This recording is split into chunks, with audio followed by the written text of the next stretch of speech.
Hi students, இந்த வீடியோவில் நம்ம செகண்ட் யூனிட் பார்ப்போம். செகண்ட் யூனிட் என்னது அப்படின்னா quantum mechanical model of atom. அதாவது ஆட்டம் மாடல் பற்றி நம்ம நிச்சயப்புறம் பார்க்க போகிறோம். ஏற்கனவே நம்ம ஆட்டம்ஸ் பற்றி லோயர் கிளாஸஸில் நல்லா நிறையா படிச்சிருக்கீங்க. இருந்தாலும் இந்த ஹிஸ்ட்ரி ஆஃப் ஆட்டம் கொஞ்சம் என்ன செய்வோம், ரீகால் பண்ணுவோம். நமக்கு தெரியும் all things are made up of matter. அப்புறம் the basic unit that makes up all matter is atom. அப்படி தானே? ஆட்டம் எல்லா மேட்டருமே எதால் ஆனது? ஆட்டம்ஸால் ஆனதுன்னு தெரியும். லாஸ்ட் கிளாஸில் கூட நான் லாஸ்ட் கிளாஸ் யூனிட்டில் கூட நம்ம பார்த்தோம். அந்த ஆட்டம்ங்கிற வேர்டு இது வந்து ஒரு க்ரீக் வேர்டு. அதோட மீனிங் என்ன? நான் டிவிசிபிள். இப்படி தான் முதல்ல நினச்சாங்க, ஆட்டம் இஸ் நான் டிவிசிபிள் அப்படின்னு. எப்போ வரைக்கும் இப்படி நினச்சிட்டு இருந்தாங்க அப்படின்னா until the discovery of subatommic particles like electron, proton, neutron இதெல்லாம் கண்டுபிடிக்கிற வரைக்கும். ஃபஸ்ட்டு ஜே தாம்சன் வந்து ஒரு கேத்தோட் ரே எக்ஸ்பெரிமெண்ட் பண்ணார். அந்த கேத்தோட் ரே எக்ஸ்பெரிமெண்ட்டில் என்ன பண்ணாங்க, நெகட்டிவ்லி சார்ஜ் பார்ட்டிகிள்ஸை வந்து அவர் எலக்ட்ரான் அப்படின்னு நெகட்டிவ்லி சார்ஜ் பார்ட்டிகிள்ஸ் அதில் இருக்குதுன்னு கண்டுபிடிச்சார். அது எலக்ட்ரான்ஸ் என்ன செஞ்சார், நேம் பண்ணார். அப்போ நெகட்டிவ்லி பார்ட்டிகிள் இருந்தால் கண்டிப்பாக அதில் பாசிட்டிவ்லி சார்ஜ் பார்ட்டிகிள்ஸும் இருக்கணும். அதனால் அவர் என்ன ப்ரப்போஸ் பண்ணார் அப்படின்னா, the atom is a positively charged sphere in which electrons are embedded like the seeds in the watermelon. Watermelon பார்த்துருப்பீங்க எல்லோரும். அதில் அந்த ரெட்டிஷ் பார்ட் எல்லாமே என்னதான், அந்த ஸ்பியர் ஃபுல்லாகவே என்னது, பாசிட்டிவ்லி சார்ஜ். அதுக்குள்ளே எலக்ட்ரான்ஸ் வந்து அந்த சீட்ஸ் மாதிரி என்ன செய்யுது, எம்பட் ஆகி இருக்குது அப்படின்னு சொல்லி அவர் சொன்னார். அதை வந்து வாட்டர்மெலான் மாடல் அப்படின்னு சொல்லுவோம். இப்படி கொஞ்ச நாள் ஓடிச்சு. அப்புறம் ரூதர்ஃபோர்டுன்னு ஒருத்தர் வந்தார். அவர் ஆல்ஃபா ரே ஸ்கேட்டரிங் எக்ஸ்பெரிமெண்ட் பண்ணார். ஆல்ஃபா ரே ஸ்கேட்டரிங் எக்ஸ்பெரிமெண்ட் வந்து எப்படி பண்ணார் அப்படின்னா, ஒரு Rutherford bombarded thin gold foil. ஒரு தின் கோல்டு ஃபாயிலை வச்சுட்டு with a stream of fast moving alpha particles இங்கே வச்சு என்ன செஞ்சார், இந்த கோல்டு ஃபாயிலை என்ன செஞ்சார், பம்பார்ட் பண்ணார். பம்பார்ட் பண்ணும்போது அவருக்கு என்ன அப்சர்வ் பண்ணார் அப்படின்னா, most of the alpha particles passed through the foil. எல்லாம் என்ன செஞ்சுட்டு அந்த கோல்டு ஃபாயில் வழியாக என்ன செஞ்சுட்டு பாஸ் பண்ணி போயிடுச்சு. Some of them were reflected through a small angle. சில பார்ட்டிகல்ஸ் என்ன செஞ்சுட்டு ஒரு ஸ்மால் ஆங்கிளில் என்ன செஞ்சுருக்கு, இந்த டிவியேட் ஆகி போகுது பார்த்தீங்களா. சில பார்ட்டிகல்ஸ் என்ன செஞ்சுருக்கு, அந்த மாதிரி டிவியேட் ஆகிடுச்சு. Very few alpha particles were reflected back by 180 degree அப்படியே ரிஃப்ளெக்ட் ஆனது. என்னது அப்படின்னா வெரி ஃபியூ பார்ட்டிகல்ஸ் தான்.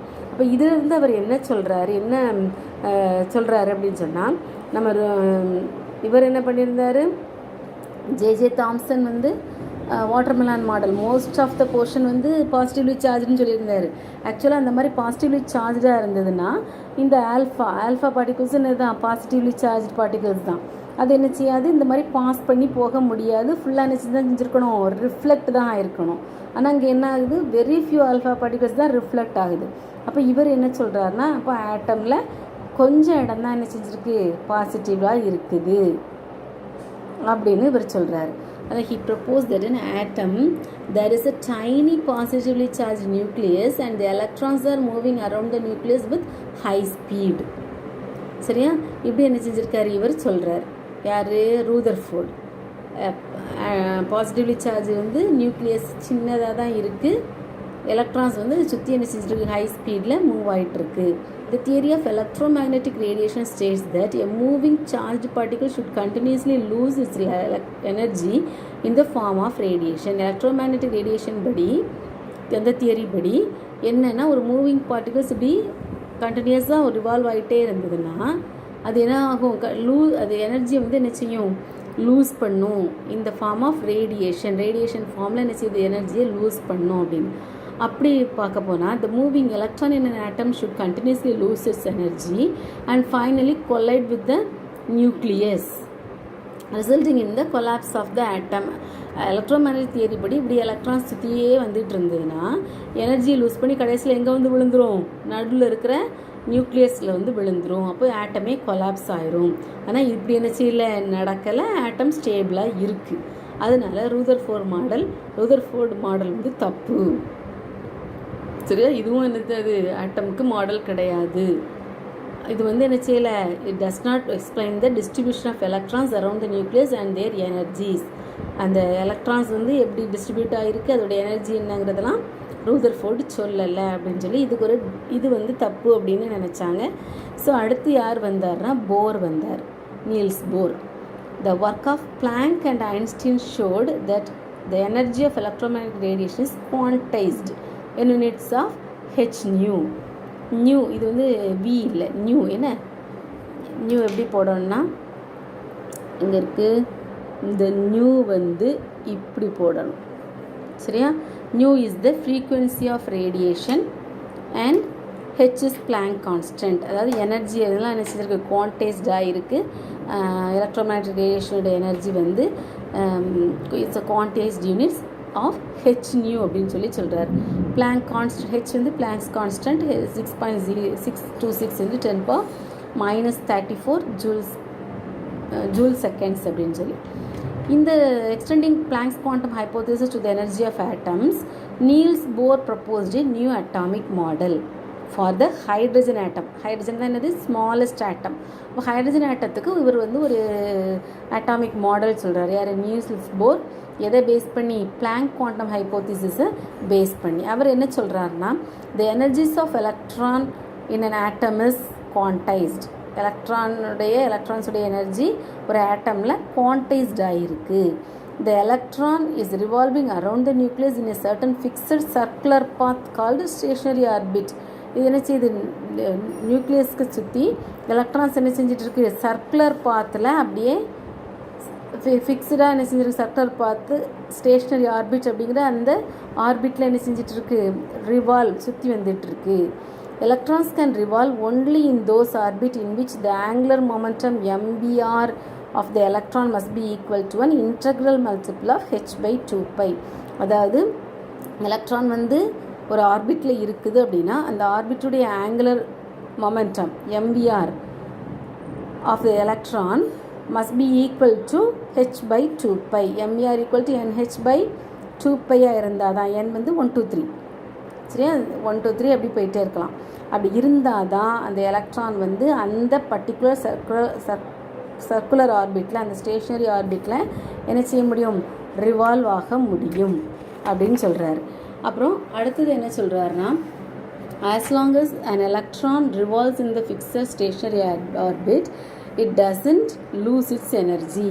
ஒரு ஆர்பிட்டில் அது சுற்றி வர்ற வரைக்கும் அதோடைய எனர்ஜி அது லூஸ் பண்ணாது.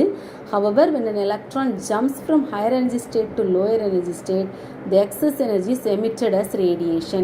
higher energy stateலேருந்து lower energy stateக்கு அது வந்து ஜம்ப் பண்ணும்போது அந்த எக்ஸஸ் எனர்ஜி என்ன செய்யுதான், ரேடியேஷனாக emit ஆகுதான். the frequency of the emitted radiation is E2 - E1. இது energy of higher stationary orbit minus energy of lower stationary state, lower energy state. என்ன, higher energy stateல உள்ள energy, lower energy stateல உள்ள energy ரெண்டுக்குள்ள difference தான் என்னது, h nu. அப்போ new equal to E2 - E1/hன்னு சொல்லிடலாமா, எப்படி இருக்குது. அதே மாதிரி when suitable energy is supplied to an electron, it will jump from lower energy to higher energy state. அதாவது லோயர் எனர்ஜி ஸ்டேட்லேருந்து ஹையர் எனர்ஜி ஸ்டேட்டுக்கு போகணுன்னா இதுக்கு எனர்ஜி வேணும். அந்த எனர்ஜி நம்ம சப்ளை பண்ணோன்னா அது என்ன செய்யுது, லோயர் எனர்ஜி ஸ்டேட்லேருந்து ஹையர் எனர்ஜி ஸ்டேட்டுக்கு ஜம்ப் பண்ணுது. இப்போ எலக்ட்ரான்ஸ் வந்து ஸ்டேஷ்னரி ஆர்பிட்டில் இருக்குது அப்படின்னா ஒன்றுலேருந்து இன்னொன்றுக்கு மாறணும்னா ஒன்று எனர்ஜியை லூஸ் பண்ணணும், இல்லை எனர்ஜியை சப்ளை பண்ணணும். பண்ணனா என்ன செய்யும், மாறும். அப்புறம் applying Bohr's postulates to hydrogen like atoms. Hydrogen like ஆட்டம்ஸ்னால் hydrogen He+, helium plus. Helium plus வந்து எப்படி இருக்கும், ஒரு எலக்ட்ரான், அதில் 2 எலக்ட்ரான்ஸ் இருக்கும், ஒன்று லூஸ் பண்ணால் ஹைட்ரஜன் மாதிரி ஆயிரும். அது மாதிரி லித்தியம் 2+, லித்தியம் எலமெண்ட்டில் லித்தியத்துடைய ஆட்டமில் 3 எலக்ட்ரான்ஸ் இருக்கும், அதை 2 லூஸ் பண்ணியிருக்கு, அப்போ அதுவும் 1 எலக்ட்ரான் உள்ள ஹைட்ரஜன் மாதிரி ஆயிடுது. The radius of nth orbit and the energy of the electron revolving in the nth orbit were derived. ரேடியஸும் எனர்ஜியும் என்ன செஞ்சுருக்காங்க, டிரைவ் பண்ணியிருக்காங்க. ரேடியஸ் வந்து என்னது 0.529 n²/z.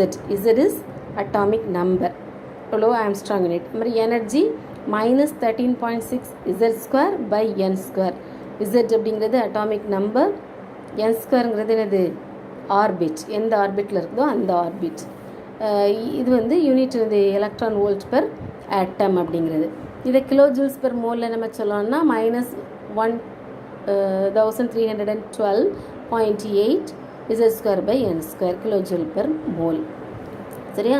இந்த டீட்டெயில்டு டெரிவேஷன், இந்த இதோட டீட்டெயில் டெரிவேஷன் வந்து நம்ம 12th ஸ்டாண்டர்டில் அவங்க அட்டாமிக் ஃபிசிக்ஸில் நீங்கள் படிக்கலாம். கெமிஸ்ட்ரியை பொறுத்த அளவில் நீங்கள் இந்த ஃபார்முலாவை ஞாபகம் வச்சுக்கிட்டா போதும். சரியா? அடுத்து லிமிட்டேஷன்ஸ் ஆஃப் போத் ஆட்டம் மாடல். இந்த ஆட்டம் மாடலுக்கும் லிமிட்டேஷன்ஸ் வந்துட்டு என்ன லிமிட்டேஷன் பாருங்கள். இந்த Bohr atom model is applicable only to the species having 1 electron like hydrogen, lithium 2+, He+. அப்படி தானே? இவர் வந்து போரை வந்து ஹைட்ரஜன் ஆட்டம்க்குனே தான் அதை டிசைன் பண்ணார். அப்போ இது வந்து ஹைட்ரஜன் லைக் ஆட்டம்ஸ்க்கு மட்டும்தான் அப்ளிகபிள் ஆகுது. It was unable to explain, it is not applicable to multi electron atoms. அதோட நிறைய எலக்ட்ரான்ஸ் உள்ள ஆட்டம்ஸ்க்கு என்ன செய்யலாம், அப்ளை ஆகலை. அப்புறம் இது வந்து சில இந்த ஜீமான் எஃபெக்ட், ஸ்டாக் எஃபெக்டெல்லாம் என்ன செய்யலை, எக்ஸ்பிளைன் பண்ணலை. ஜீமான் எஃபெக்ட் அப்படின்னா splitting of spectral lines in presence of magnetic field. Stark effect அப்படின்னா splitting of lines, spectral lines in presence of electric field. இதெல்லாம் என்ன செய்யலை, நம்ம போர் ஆட்டம் மாடல் எக்ஸ்பிளைன் பண்ணலை. அடுத்தது Bohr's theory was unable to explain